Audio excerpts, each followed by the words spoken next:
auspicio del Grupo Digama. Revista Perú Construye, su mejor herramienta para el sector construcción e infraestructura. Pregunte por nuestros paquetes anuales de publicidad. Mayor información en nuestra página web www.peruconstruye.net. Bienvenidos a Perú Construye. Vamos a hablar ahora de infraestructura y construcción. César, ¿cómo estás? Qué gusto, Jorge, como siempre. Bien, el tema es inversión inmobiliaria, oficinas versus departamentos en Lima. Para ello está con nosotros ya Aisa Lavalle, Country Manager en Cushman & Wakefield. Aisa, ¿cómo estás? Bienvenida a Perú Construye. Muchas gracias. ¿Qué tal? ¿Cmo están? Cuéntanos a qué factores atribuyes que el sector de oficinas como activo continúa dando rentabilidad en comparación a los departamentos. ¿Podrías darnos algunos indicativos, algunas comparaciones? Mira, en realidad creo que hay los factores más importantes que van a ser siempre en que midamos una rentabilidad en general en un tema inmobiliario va a ser cuánto te costó comprarlo, ¿no? Y cuál es la renta que recibes mensualmente sobre esa inversión, ¿no? Y el valor por metro cuadrado de renta de una oficina es aproximadamente 70% más alta que la renta que te da una vivienda. Y el valor de compra, si hablamos de zonas parecidas, o sea, de donde comparamos la clase A de un edificio, como San Isidro con San Isidro, Miraflores con Miraflores, el valor de compra es similar.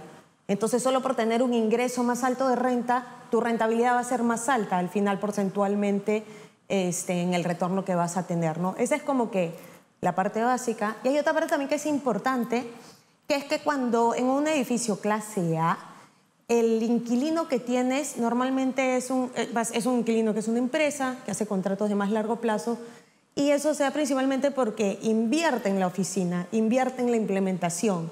Entonces también es un beneficio para la empresa hacer estos contratos más largos, entonces son contratos y son al final contratos de negociaciones más seguras, ¿no?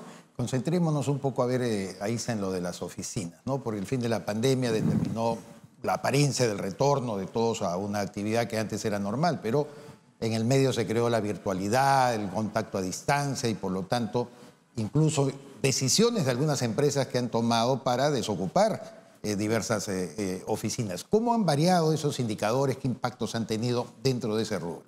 Mira, de todas maneras, creo que hay, como dices tú, lo que se ha hecho ha sido como que se ha limpiado el tema de qué tipo de empresa se queda en la oficina, qué tipo de empresa se queda en la oficina virtualmente, presencialmente al 100%, híbrido, o se quedan virtualmente ya en sus casas, ¿no? Haciendo home office. Y eso lo que ha hecho ha sido acomodar qué tipo de contratos tienes también. Todos hemos pasado por ese proceso, ¿no? Entonces, tampoco ninguna empresa tenía hace un año y medio claro exactamente, hay algunas que todavía no lo tienen, de cómo volverán, si vuelven híbrido o no. El tema es que en el tiempo de la pandemia los contratos seguían existiendo. O sea, tú veías los edificios y decías, oye, el edificio está vacío, va a morir. No, el contrato existía. O sea, la pandemia llegó y todos estos contratos estaban llenos, todos estos edificios estaban llenos, tenían contratos, ¿no? Y ahora lo que ha pasado es que las empresas están decidiendo quiénes se quedan, quiénes lo hacen virtual, quiénes lo hacen híbrido, pero para tener un híbrido tienes que tener un sitio físico, ¿no? Entonces, las empresas y todo el mercado se está acomodando.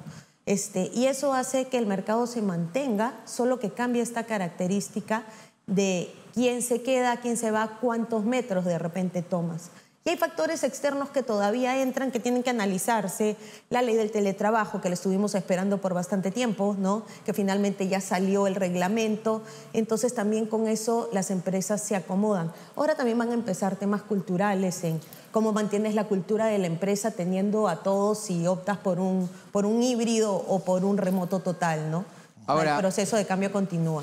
De acuerdo. Ahora, los desarrolladores inmobiliarios antes de la pandemia y después del segundo golpe con el gobierno del delincuente Castillo, ya tenían problemas, ya tenían ciertos reparos. Ahora, ¿cómo podemos manejarnos con respecto a la toma de decisiones de los desarrolladores inmobiliarios? Se la piensan mucho ahora, ¿no? Tienen más reparos en hacer un proyecto, son más exquisitos, buscan una rentabilidad mínima. ¿Cómo se está dando el tema de desarrolladores inmobiliarios? Mira, prepandemia nosotros teníamos un ingreso aproximado en los últimos 4 años antes de la pandemia. Han ingresado aproximadamente entre 120.000 y 200.000 metros cuadrados anuales al mercado inmobiliario. Y por eso teníamos una oferta súper alta, ¿ya? Y en eso teníamos diferentes tipos de oficinas. Hoy día, en realidad, los constructores dejaron de construir, empezaron a bajar la mano porque en realidad era demasiada oferta para la demanda. Y cuando supuestamente ya se empezaba a equiparar el mercado, llegó la pandemia, en donde ellos deberían haber tenido ya el empuje para volver a construir. Entonces, por el lado comercial, en realidad hoy día estamos, lo que esperamos que entre al mercado este año es aproximadamente en un A. Son proyectos que vienen haciéndose desde hace mucho tiempo que por factores ajenos no sabemos si van a llegar a entrar este año. Y en el mercado de oficinas B son solo 35.000 metros. Entonces, en realidad, si tú me dices, ¿y tú qué crees que va a pasar? La vacancia hoy día, la vacancia es cuánta disponibilidad hay hoy en el mercado. Nosotros este trimestre hemos cerrado aproximadamente en 19%. Nuestros países que son referencia, que se comportan más o menos como nosotros, ya están en vacancias saludables. Entonces, la vacancia sigue a la baja, ya está bajando, y lo que no hay es proyectos nuevos. Entonces, por el lado comercial, los inmobiliarios, los desarrolladores van a empezar a construir porque hacer un edificio te demora aproximadamente 2 años, un edificio A. Hay otros factores que son los financieros, que son los que comentas tú, en que, claro, las tasas de interés, entonces cuánto retorno voy a hacer, quién me va a prestar la plata. Esos ya son realmente temas importantes con los que efectivamente se están encontrando los desarrolladores, ¿no? En el contexto de lo que estás describiendo y volviendo también a mi pregunta anterior, en concreto, ¿sigue siendo atractivo para un inversionista pensar en oficinas boutique, en las oficinas coworking, como se dio hace algunos años? Mira, solo hablando de oficinas boutique, que es diferente al tema del coworking, en realidad es atractivo. Si tú me dices, Aisa, ¿tú invertirías en una oficina boutique? Yo digo, oye, ¿es algo a largo plazo, una inversión a largo plazo? Sí, me va a dar 8.5, 8.3 en el peor de los casos en un escenario más conservador. O sea, sí, es una buena inversión, de todas maneras. Uh-huh. Ahora, en el tema, estamos viendo algunos problemas con las municipalidades entre el tema de las zonas residenciales y darle paso al mercado con los edificios, ¿no? ¿Qué piensas tú? Esto es un tema complicado. Hay muchos vecinos en zonas residenciales que se oponen, alcaldes que los apoyan, pero por otro lado está el mercado que quiere entrar a desarrollar edificios acorde a la zona, pero que a veces no se quiere. Mira, en realidad yo puedo responderte por el lado comercial, no por el lado social, ¿no? Por el lado comercial lo que te puedo decir es, la norma la pone la municipalidad en el parámetro en lo que les va a permitir, qué tipo de departamentos les va a dejar hacer. El análisis que va a hacer el constructor es si la inversión que tienen que hacer en esa tierra, que como dices tú, si es en estos distritos es súper alta, súper alta, le va a responder a hacer ese tipo de departamentos. Y hoy día más importante, y más con lo que mencionabas acerca del tema financiero, ¿quién va a poder acceder a un crédito para poder pagar ese departamento? O sea, ha cambiado las tasas, o sea, una tasa de 10%, o sea, realmente le ha quitado la opción a acceder a un crédito a un grueso de la población. De acuerdo. ¿No? Entonces, tienen que hacer ese análisis en global. Bien, Aisa, muchísimas gracias por estar con nosotros en Perú Construye y esperamos, muy interesante los temas que has tocado y esperamos invitarte en otra oportunidad para ir viendo cómo va avanzando el tema del mercado y esa vacancia de lugares que se van necesitando. Ojalá que vayamos en algún momento nivelándonos. Muchas gracias. Gracias a ustedes, encantada. Bien, César.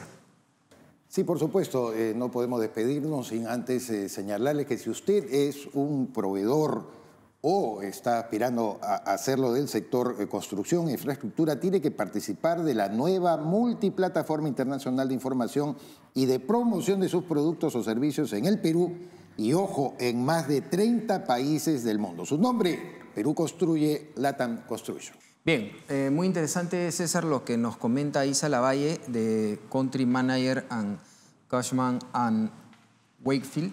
El tema de la residencialidad versus el avance del mercado es también un tema complicado porque las municipalidades, los alcaldes a veces prometen a las que están en zonas residenciales no tocar, pero también la ciudad necesita de espacios, ¿no? Es complicado. Claro, y levantar sobre todo estas oficinas y edificios habitables forma parte de un rubro de construcción que ha sido castigado un poco también por la situación económica, pero esperemos que esta sea una vía también de recuperación, ¿no? Ahora, nos hemos quedado con una oferta ahí, ¿no? De oficinas, de departamentos, que se ha ido atrasando por pandemias, por los problemas con Pedro Castillo y todo lo que ha pasado, que en algún momento se va a nivelar, y si los desarrolladores inmobiliarios no empiezan a construir, pues en algún momento vamos a tener escasez o subida de precios. Algo de eso va a pasar, ¿no? Pero en efecto hay elementos atractivos, como ahí se nos ha contado, que en realidad puede todavía hacer mirar con expectativa el crecimiento de este sector.